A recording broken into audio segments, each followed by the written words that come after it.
I think इस exam में क्या करना है ये सब बता रहे हैं, क्या नहीं करना है कुछ चीजें हैं जो बहुत इंपॉर्टेंट है। पहली चीज जो मुझसे गलती हुई कि सिलेबस को बिना समझे properly I stepped into the preparation. तो ये गलती तो नहीं करनी है। पहले सिलेबस उठाएं। मेंस का बहुत ही डिटेल सिलेबस यूपीएससी ने दिया है, हमें ये देखना चाहिए। उससे ये पता चलता है क्या पढ़ना है। अब आता है सवाल कितना पढ़ना है। जैसे अगर मैं एग्जांपल दूं, पॉलिटी में फंडामेंटल राइट्स एक टॉपिक है। फंडामेंटल राइट्स पे एक बुक भी हो सकती है, आप एक आर्टिकल पे एक बुक लिख सकते हैं। तो हमें कितना रिक्वायरमेंट है उसके लिए प्रीवियस ईयर क्वेश्चंस देखो। तो सिलेबस बताता है क्या पढ़ना है, प्रीवियस ईयर क्वेश्चन बताते हैं कितना पढ़ना है, कितना रिक्वायरमेंट है।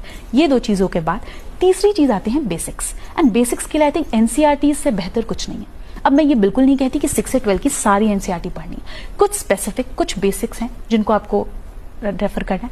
बहुत ही limited number of standard books, क्योंकि आई थिंक एक मुझसे जो गलती हुई कि वो मैं बहुत सोर्सेस को रेफर करती थी। अब जिस सब्जेक्ट से डर लग रहा है, जैसे हिस्ट्री वीक है तो हिस्ट्री के लिए मैंने कम से कम 10 किताबें पढ़ ली हैं।